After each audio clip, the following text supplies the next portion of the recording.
Hello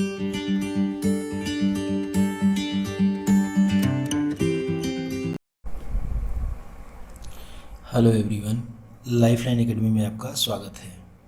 आज की इस वीडियो में हम क्लास 12 के कक्षा 12 के केमिस्ट्री अर्थात रसायन विज्ञान के पहले चैप्टर ठोस अवस्था, सॉलिड स्टेट से इंग्लिश बोलते हैं, हिंदी में ठोस अवस्था में एक्सरसाइज जो अभ्यास है उसमें दिए गए क्वेश्चंस का अध्ययन करेंगे। उसको जो क्वेश्चन दिए गए हैं उसको सॉल्व करने की कोशिश करेंगे। और ये सारे क्वेश्चन हमने एनसीईआरटी बुक से लिए हैं, जो हमारी क्लास 12 की एनसीईआरटी की बुक है, हमने उसमें से सारे क्वेश्चन लिए हैं। तो आइए सबसे पहले क्वेश्चन नंबर 1 को देखते हैं। फर्स्ट क्वेश्चन को देखते हैं। क्वेश्चन देखते हैं क्या लिखा हुआ है। क्वेश्चन हमारा लिखा हुआ है, अक्रिस्टलीय पद को परिभाषित कीजिए। अक्रिस्टलीय ठोसों के कुछ उदाहरण दीजिए। क्वेश्चन को ध्यान से देखेंगे। अक्रिस्टलीय पद को परिभाषित कीजिए तथा अक्रिस्टलीय ठोसों के कुछ उदाहरण दीजिए। तो आइए इसका आंसर देखते हैं कि आंसर हम क्या लिखेंगे। तो आंसर में सबसे पहले हम हेडिंग डालेंगे अक्रिस्टलीय ठोस की, और इसमें हम फर्स्ट पॉइंट लेंगे। फर्स्ट पॉइंट में क्या लिखेंगे, ये ठोस असमाकृति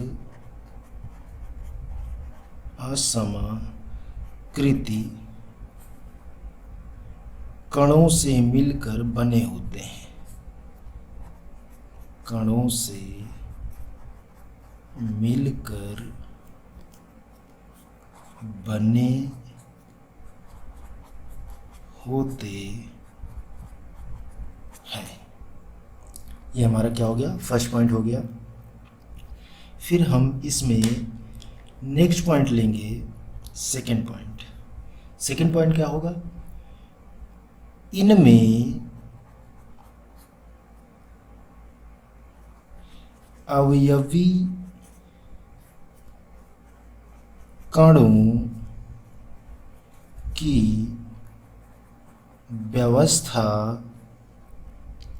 लघुपरासी होती है। कैसी होती है, लघुपरासी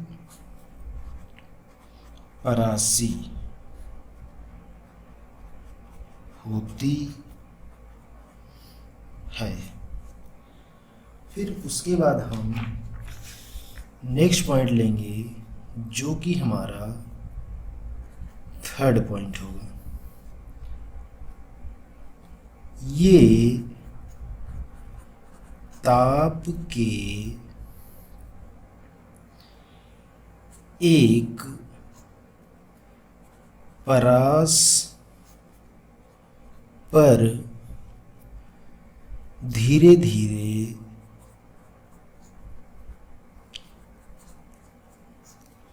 नरम पड़ते हैं।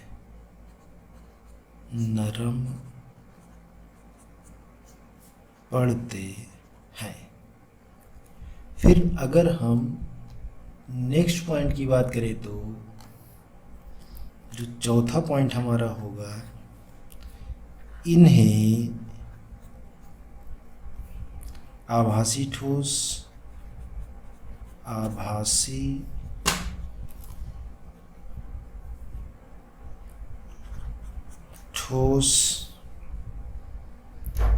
अथवा अतिशीतित द्रव कहा जाता है। अतिशीतित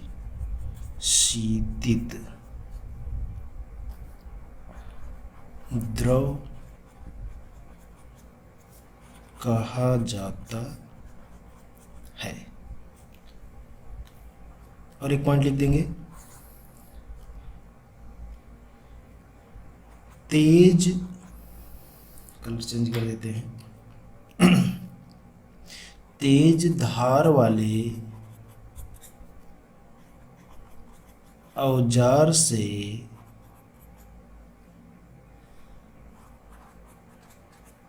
काटने पर ये अनियमित सतह वाले दो टुकड़ों में विभक्त हो जाते हैं, विभक्त हो जाते हैं। अब इसी क्वेश्चन के दूसरे पार्ट में चलेंगे। दूसरा पार्ट क्या कर रहा था, कुछ एग्जाम्पल देने के लिए, उदाहरण देने के लिए। हालांकि इसमें और पॉइंट लिखना चाहे आप लिख सकते हैं, लेकिन इतना सफिशिएंट है। इसकी एग्जाम्पल जैसे लिख लेंगे हम यहाँ पर, फिर हम एक हेडिंग डाल देंगे जैसे, और फिर इसमें एग्जाम्पल हम ले लेंगे। जैसे में क्या हो गया हमारा, कांच हो गया, फिर क्या हो गया, रबर हो गया, फिर क्या लिख सकते हैं, प्लास्टिक लिख सकते हैं, फिर आदि हो गया। इसके जैसे कई सारे एग्जाम्पल हमारे हो सकते हैं। अब ये इस क्वेश्चन में हमने जो जो पॉइंट्स लिखे हैं, हर एक पॉइंट को समझने की कोशिश करते हैं। तो ये स्टार्ट करते हैं पहले फर्स्ट पॉइंट से। क्या लिखा, ये ठोस असमाकृत, मतलब अब इसी का संधि विच्छेद अगर हम करें बिना नियम के, असमान आकृति, मतलब जो कण हैं, जो अवयवी कण हैं जिनसे कि ये ठोस मिलकर बना। सपोज कीजिए, मान लीजिए कोई ठोस है, ठोस का एक फेस हमें दिखाई दे रहा है। इसमें कण ऐसे हो सकते हैं एक समान, लेकिन अगर कोई कण बड़ा है, कोई छोटा है, तो ये क्या है, असमान। तो वही असमान आकृति के कणों से मिलकर बने होते हैं। ये क्या हुई हमारे अक्रिस्टलीय ठोस का पहला पॉइंट हुआ।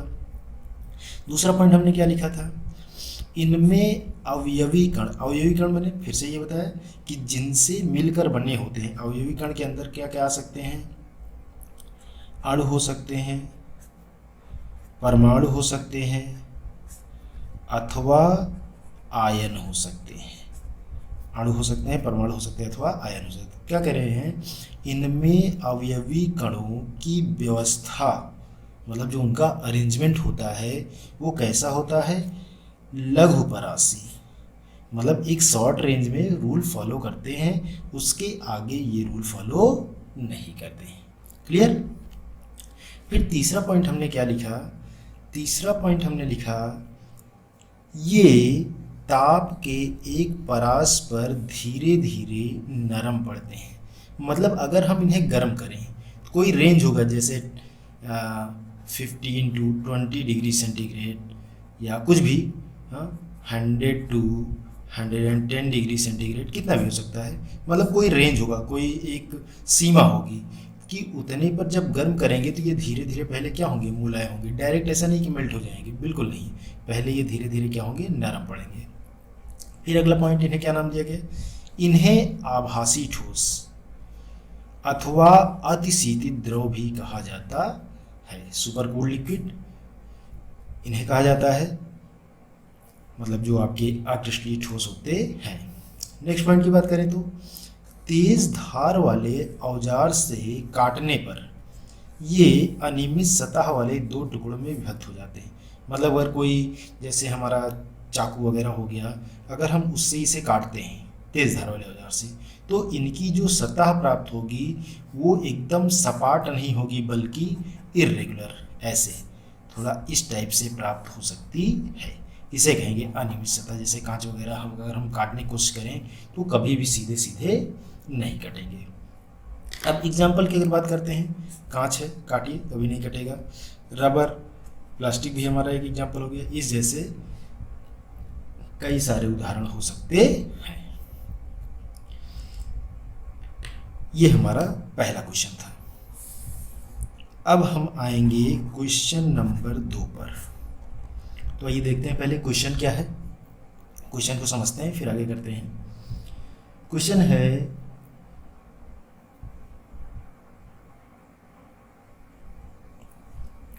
हाँ तो क्वेश्चन क्या कह रहा है, कांच क्वार्ट्ज जैसे ठोस से किस प्रकार भिन्न है? किन परिस्थितियों में क्वार्ट्ज को कांच में रूपांतरित किया जा सकता है? क्वेश्चन को ध्यान से पढ़िए कि जो कांच है वो क्वार्ट्ज जैसे ठोसों से किस प्रकार भिन्न है, मतलब उसमें क्या क्या अंतर होता है। तो आइए इसका आंसर देखते हैं कि इसका आंसर क्या होगा। तो आप देखिए कि जो कांच होता है और जो क्वार्ट्ज होता है, इनमें जो अवयवी कण होते हैं उनकी व्यवस्था का क्रम अलग अलग होता है। तो हम इसको क्या लिख सकते हैं सेंटेंस में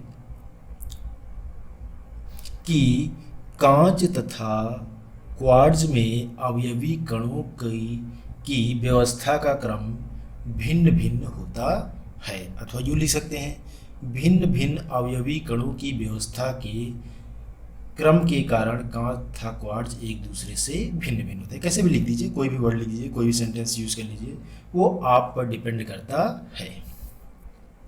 तो आइए हम लिखते हैं कांच तथा क्वार्ट्ज में अवयवी कणों की व्यवस्था का क्रम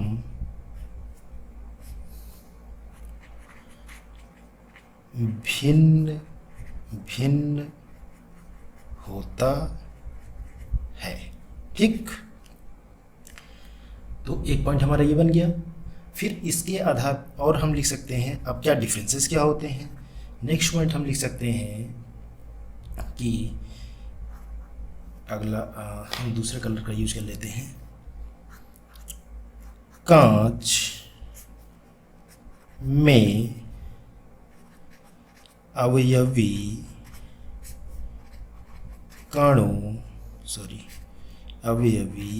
कणों की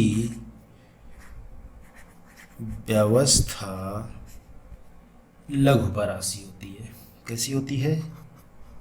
लघु परासी होती है। ठीक है, मतलब कांच में जो अवयवी कण होते हैं, अभी इसको पहले लिख लेते हैं फिर समझ लेंगे। थर्ड पॉइंट की अगर हम बात करें तो थर्ड पॉइंट हम क्या लिखेंगे? अब कांच का लिख दिया हमने, तो अब अगला क्या लिखेंगे? क्वार्ट्ज। क्वार्ट्ज में अवयवी कणों की व्यवस्था का क्रम कैसा होता है? दीर्घ परासी होता है। क्लियर? ये हमारा क्या हो गया? इनमें डिफरेंस हो गया। फिर उसके बाद क्या कह रहे हैं कि किन परिस्थितियों में क्वार्ट्ज को कांच में रूपांतरित किया जाता है। तो ये क्वेश्चन का दूसरा पार्ट है, तो हम पैराग्राफ इसके लिए हम क्या करेंगे? चेंज कर देंगे। तो किन परिस्थितियों में क्वार्ट्ज को कांच में चेंज किया जा सकता है? तो अगर हम क्वार्ट्ज को गर्म करें और गर्म करके अचानक ठंडा कर दें तो जो क्वार्ट्ज है वो कांच में परिवर्तित हो सकता है। तो यहाँ लिखेंगे पैराग्राफ चेंज करके, क्वार्ट्ज को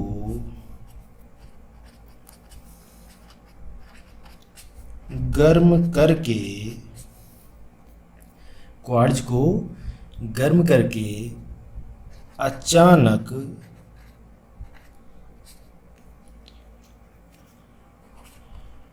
ठंडा करने पर उसे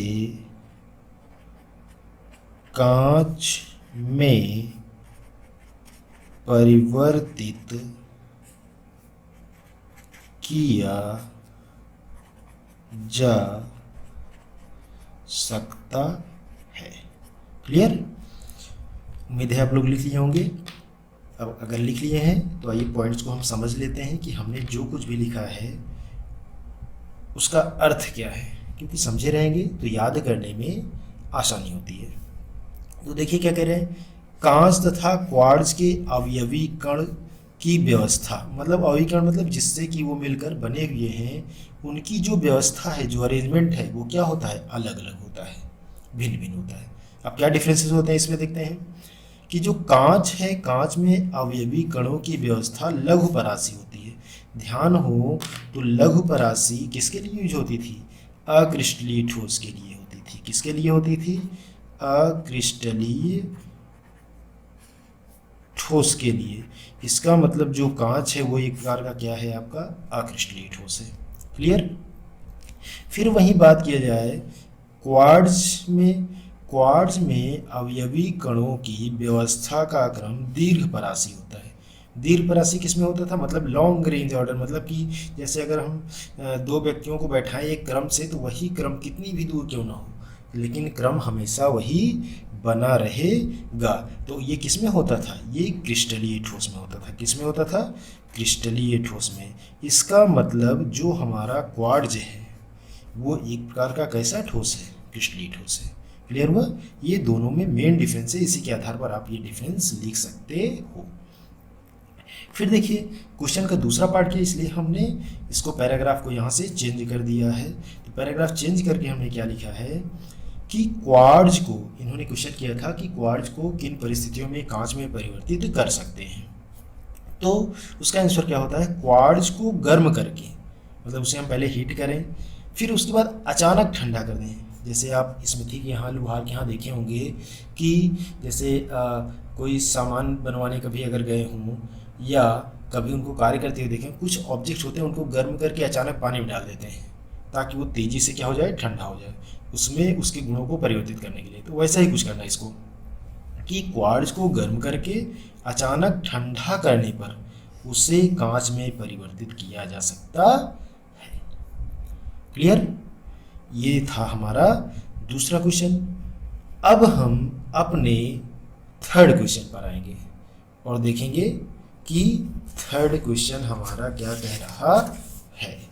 तो कौन सा क्वेश्चन है हमारा, क्वेश्चन नंबर 3। तो आइए पहले क्वेश्चन को देखते हैं कि क्वेश्चन कह क्या रहा है। क्वेश्चन कह रहा है निम्नलिखित ठोसों का वर्गीकरण आयनिक, धात्विक, आणविक, सहसंयोजक या अक्रिस्टलीय में कीजिए। नाम दिया हुआ है, ओवरऑल टोटल 8 नाम दिए हुए हैं। Phosphorus decaoxide, phosphorus, RB rubidium, ammonium phosphate, plastic, lithium bromide, silicon carbide, graphite, silicon, iodine, पीतल। तो आइए इसका आंसर देखते हैं कि कौन सा ठोस क्या है। हम नाम नहीं लिखेंगे, हम डायरेक्ट सूत्र लिखते हैं। सूत्र लिख करके उसको कर लेंगे, जो छोटे नाम रहेंगे हम कुछ को नाम से भी लिख देंगे। तो इसका आंसर देखते हैं। पहला वाला क्या दिया हुआ है आंसर में, हम इसका फर्स्ट वाला है P4O10, जिनका फार्मूला दिया हुआ उनका केवल फार्मूला लिख रहे हैं, हम नाम नहीं लिख रहे हैं। ये किस प्रकार का ठोस है, अगर हम बात करें तो ये जो है हमारा आयनिक ठोस है। कौन सा ठोस है,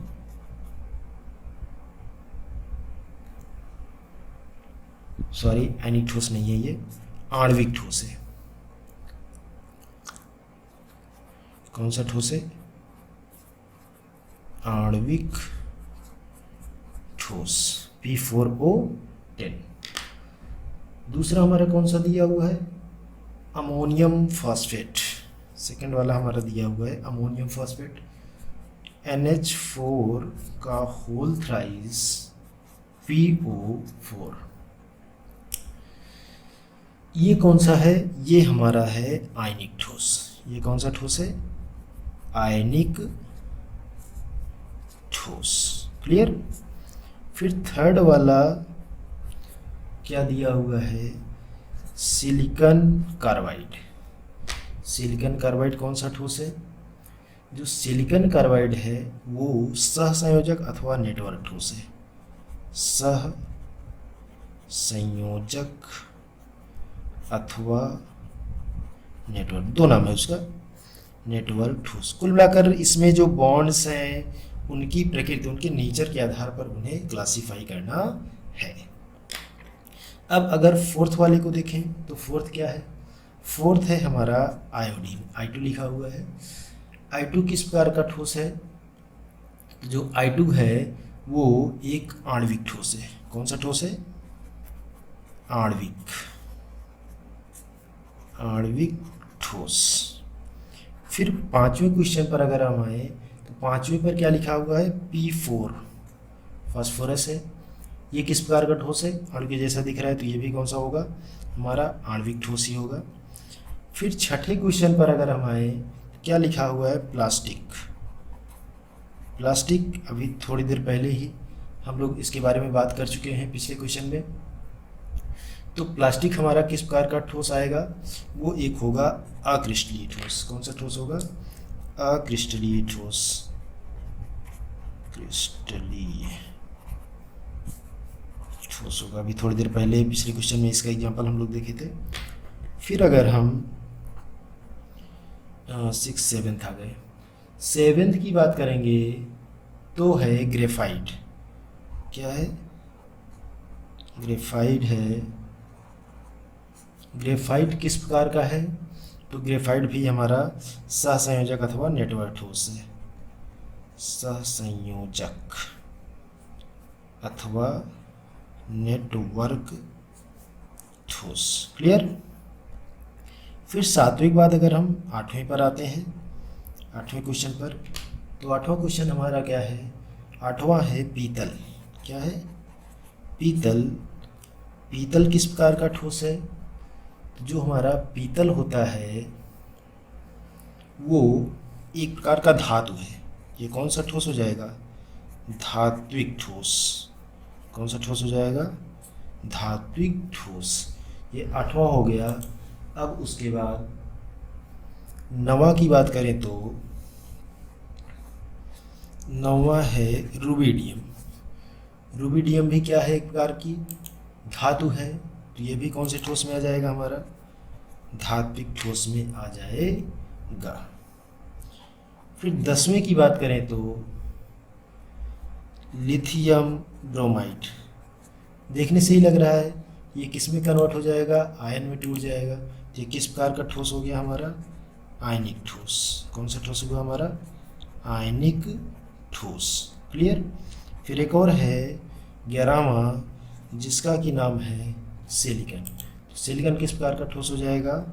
सिलिकॉन जो है वो सहसंयोजक अथवा नेटवर्क ठोस है। सहसंयोजक अथवा नेटवर्क ठोस। क्लियर हुआ? ये जितने भी हैं ये सारे के सारे उनकी प्रकृति के आधार पर बताना है कि ये किस प्रकार के ठोस हैं। जैसे P4O10 आणविक के फॉर्म में पाया जाता है, आणविक ठोस हो गया। अमोनियम फॉस्फेट अगर हम तोड़ेंगे तो अमोनियम आयन अलग हो जाएगा, फॉस्फेट आयन अलग हो जाएगा। ये कौन सा ठोस हो गया? आयनिक ठोस हो गया।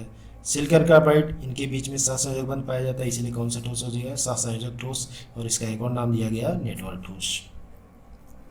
फिर अगर आयोडीन की बात करें तो आयोडीन एक अणु के फॉर्म में है, इसीलिए नाम पड़ गया आणविक ठोस। P4 भी अणु के फॉर्म में है, इसका भी नाम क्या हो गया? आणविक ठोस। प्लास्टिक जो होता है वो एक प्रकार का क्या होता है? अक्रिस्टलीय ठोस। तो इसको अलग से मैंने लिख दिया। ग्रेफाइट में भी, ग्रेफाइट कार्बन का प्रूफ है, इसमें भी सहसंयोजक बंध पाए जाते हैं, इसलिए कौन सा ठोस हो गया? सहसंयोजक अथवा नेटवर्क ठोस हो गया। पीतल एक प्रकार की धातु है, तो इससे इस कौन ठोस कहा गया? धात्विक ठोस।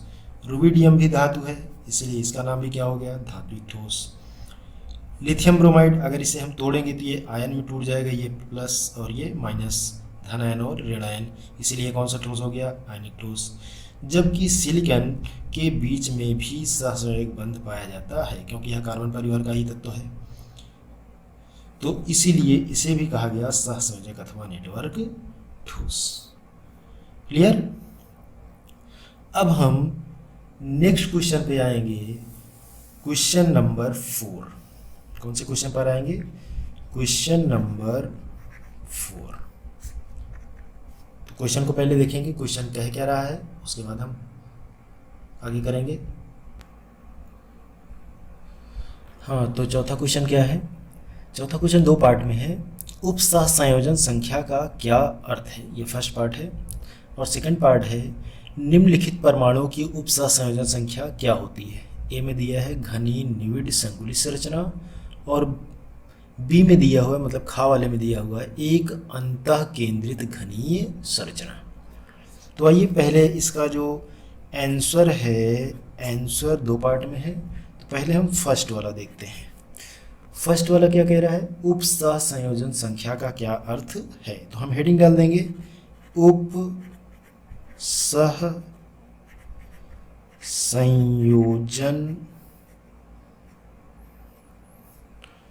संख्या। इसको इंग्लिश में कोऑर्डिनेशन नंबर बोलते हैं, तो शॉर्ट फॉर्म में CN भी लिख सकते हैं आप। तो देखते हैं क्या है इसका जो डिफिनीशन होता है। इसको लिखते हैं, जैसे कोई भी ठोस है, चलिए पहले लिख लेते हैं फिर समझेंगे। किसी ठोस में, इसके डिफिनीशन पहले लिखते हैं, किसी ठोस में किसी अवयवी कण से, किसी अवयवी कण से जुड़े हुए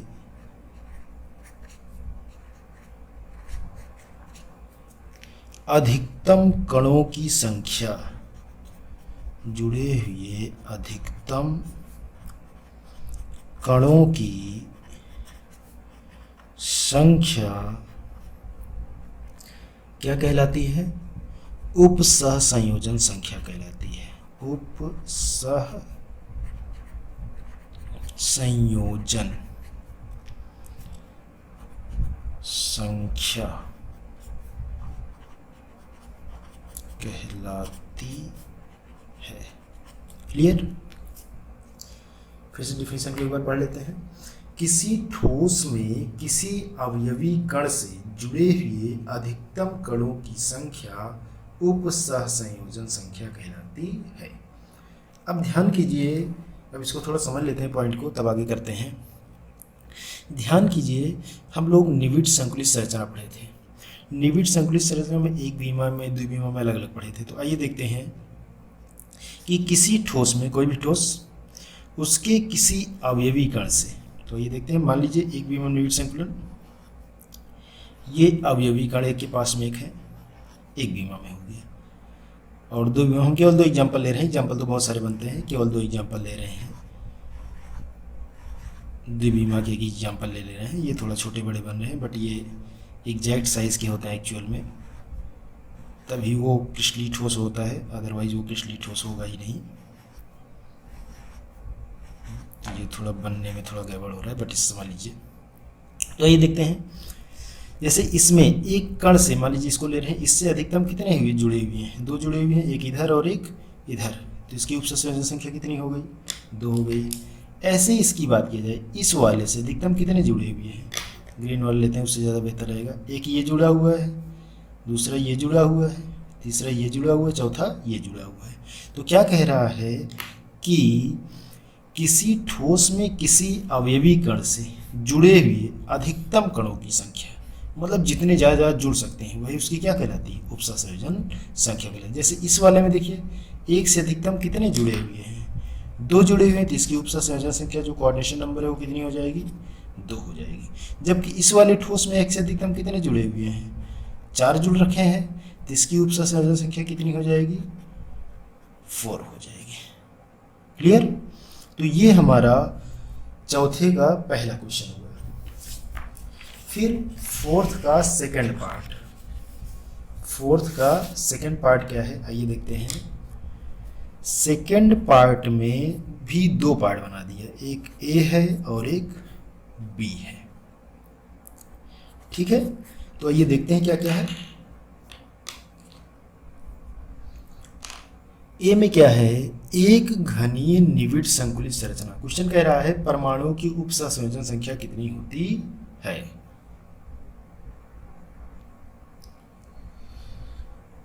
तो ए वाला पार्ट कह रहा है कि घनीय निविड़ संकुलित संरचना, किसमें, घनीय निविड़ संकुलित संरचना की उप सहसंयोजन संख्या, कोऑर्डिनेशन नंबर शॉर्ट फॉर्म में हमने लिख दिया, कितनी होगी, तो वो कितनी होती है, 12 होती है। जबकि खा वाला पार्ट इसका कह रहा है कि अंतः केंद्रित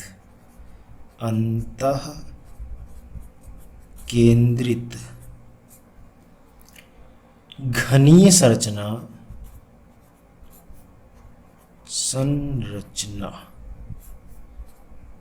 के कोऑर्डिनेशन नंबर कितना होगा, उप सहसंयोजन संख्या, तो इसका कितना होता है, 8 होता है। तो आइए समझ लेते हैं घनीय निविड़ संकुलित संरचना क्या होती है और अंतः केंद्रित। पहले हम समझेंगे घनीय को। जैसे ये हमारा एक क्यूब है,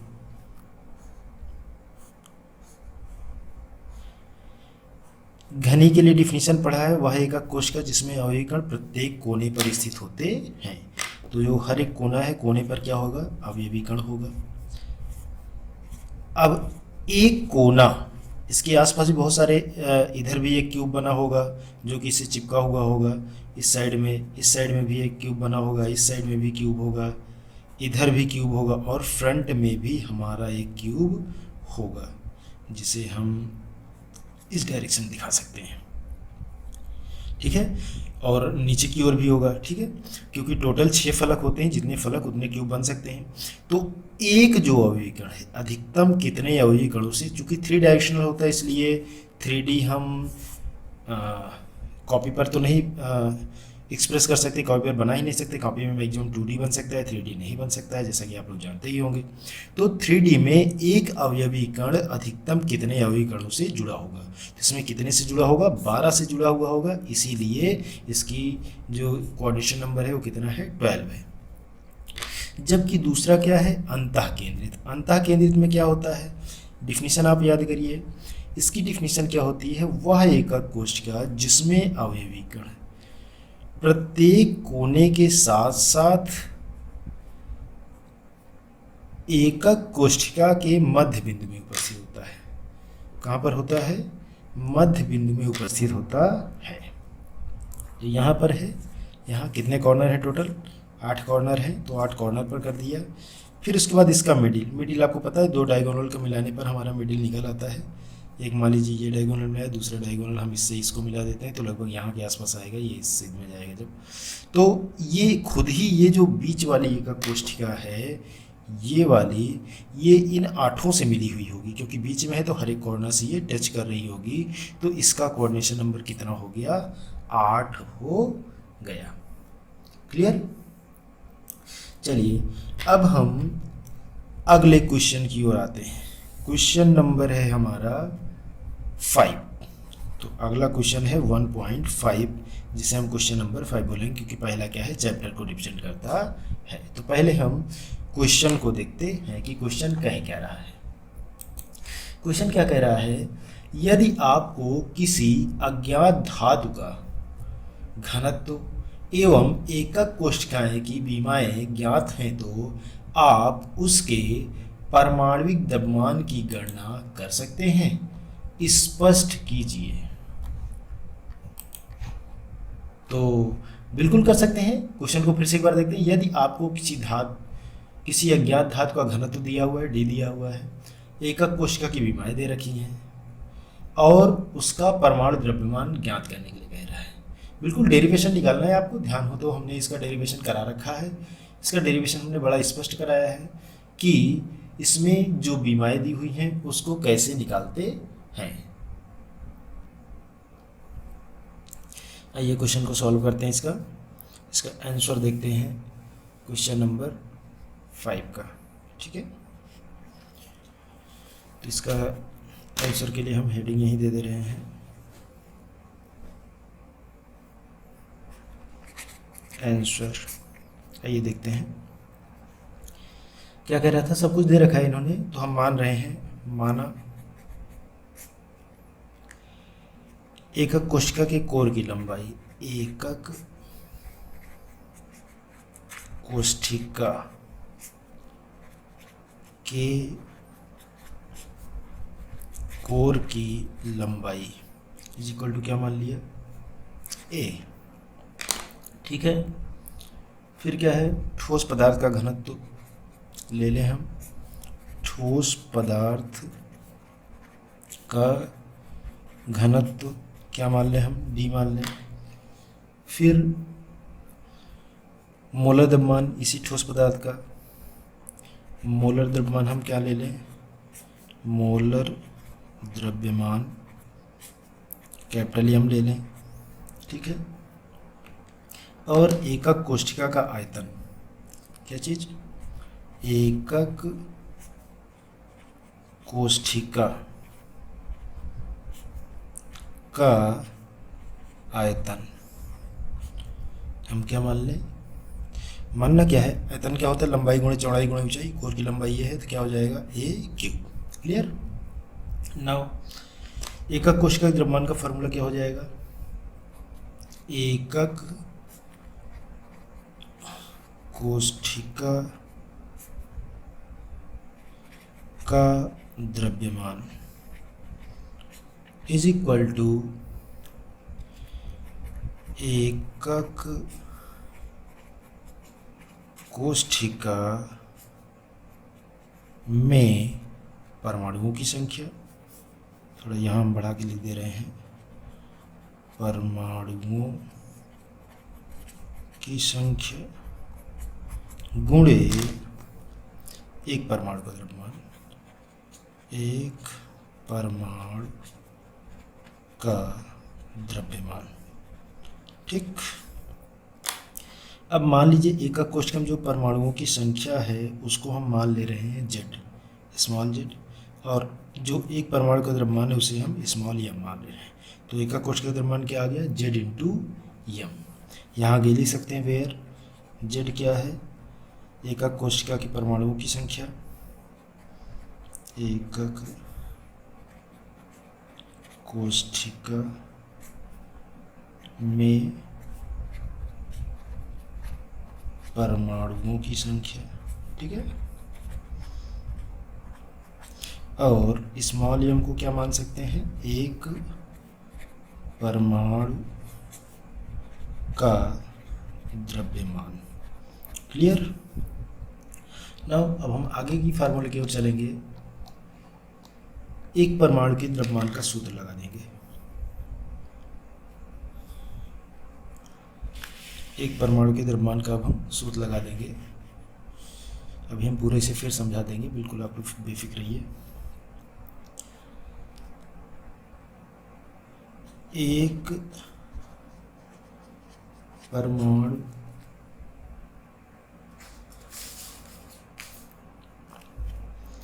का द्रव्यमान इज इक्वल टू मोलर द्रव्यमान बटे एवोगैद्रो नंबर, एवोगैद्रो संख्या। मोलर द्रव्यमान को हमने कैपिटल एम मान रखा है, एवोगैद्रो को रिप्रेजेंट करते हैं एन ए से। ठीक है, ये यहाँ तक हमने फार्मूला लगा दिया है। फिर उसके आगे देखिए हम अगला फार्मूला क्या लगाएंगे, घनत्व के लिए। क्या लगा देंगे, घनत्व के लिए अब हम अगला फार्मूला लगाएंगे। तो ये घनत्व के लिए फार्मूला लगाते हैं। क्या हो जाएगा, एकक कोशिका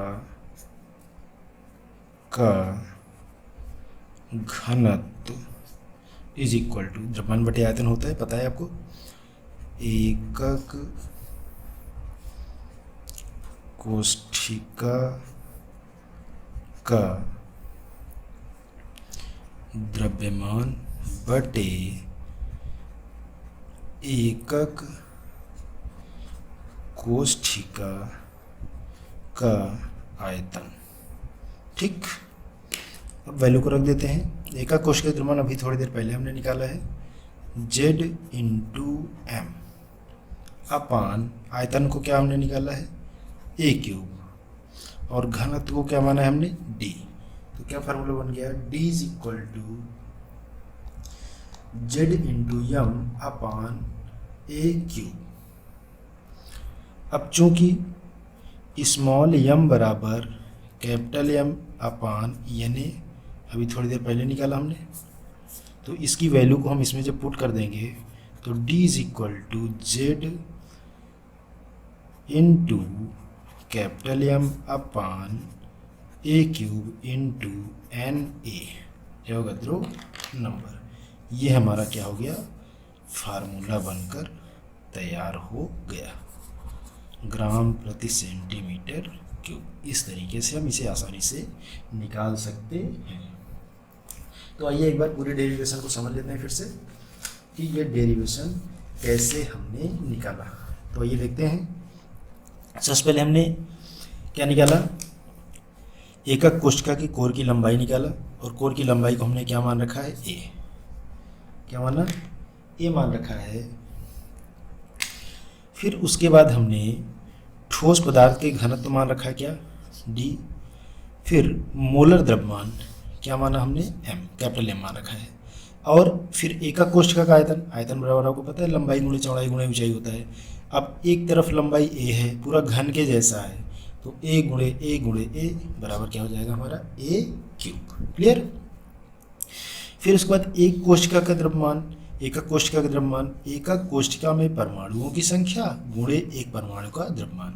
जैसे आप समझिए एक टोकरी में आपने 10 आम ले रखा है, तो अगर कह दिया जाए टोकरी के जो संपूर्ण आम हैं या पूरी टोकरी के अगर द्रव्यमान को हम नगण्य मान लें तो कुल द्रव्यमान कितना होगा, तो जो टोकरी है टोकरी में कितने आम हैं और गुणे एक आम का द्रव्यमान, ऐसे कुछ निकाल सकते हैं। तो इसी तरीके से एकक कोष्ठिका जो मतलब जैसे आपका जो ठोस है उसमें कितने परमाणु हैं और गुणे एक परमाणु का द्रव्यमान। एक परमाणु द्रव्यमान में टोटल परमाणु से गुणा कर देंगे तो आंसर हमारा आ जाएगा एक कोष्ठिका का द्रव्यमान, जो कि क्या है, Z इंटू यम। जेड हमने एकक कोष्ठिका परमाणु की संख्या को माना और यम क्या है, एक परमाणु के द्रव्यमान। ठीक, फिर उसके आगे चलते हैं। एक परमाणु का द्रव्यमान फार्मूला होता है, ये मोल कॉन्सेप्ट से आया है। एक परमाणु का द्रव्यमान बराबर मोलर द्रव्यमान बटे अवोगाद्रो संख्या, जो अवोगाद्रो नंबर होता है। मोलर द्रव्यमान को कैपिटल एम मान रखा है, अवोगाद्रो संख्या को एन ए मान रखा है। इसका यूज चूंकि अभी आगे होने वाला है, small M is equal to capital M by N A, उसी के लिए हमने इसे निकाला है। क्लियर, इस वाले फार्मूले को। फिर उसके बाद देखते हैं एकक कोष्ठिका का घनत्व। घनत्व बराबर क्या होता है, द्रव्यमान बटे में आयतन। तो चूंकि एकक कोष्ठिका की बात हो रही तो यहाँ पर एकक कोष्ठिका लगा दिया गया है, एकक कोष्ठिका का द्रव्यमान बटे एकक कोष्ठिका का आयतन। अब इस वैल्यू को हमने रख दिया, घनत्व को हमने क्या माना है, डी मान रखा है, हमने डी रख दिया। एकक कोष्ठिका का द्रव्यमान हमने निकाला था अभी जेड इंटू यम, ये देख लीजिए एकक कोष्ठिका का द्रव्यमान क्या निकाला हमने, जेड इंटू यम। इसी वैल्यू को हमने यहाँ पर रखा। अपान एकक कोष्ठिका का आयतन, आयतन हमने क्या माना था, ए क्यूब निकाला था, तो यहाँ पर क्या रख दिया हमने, ए क्यूब।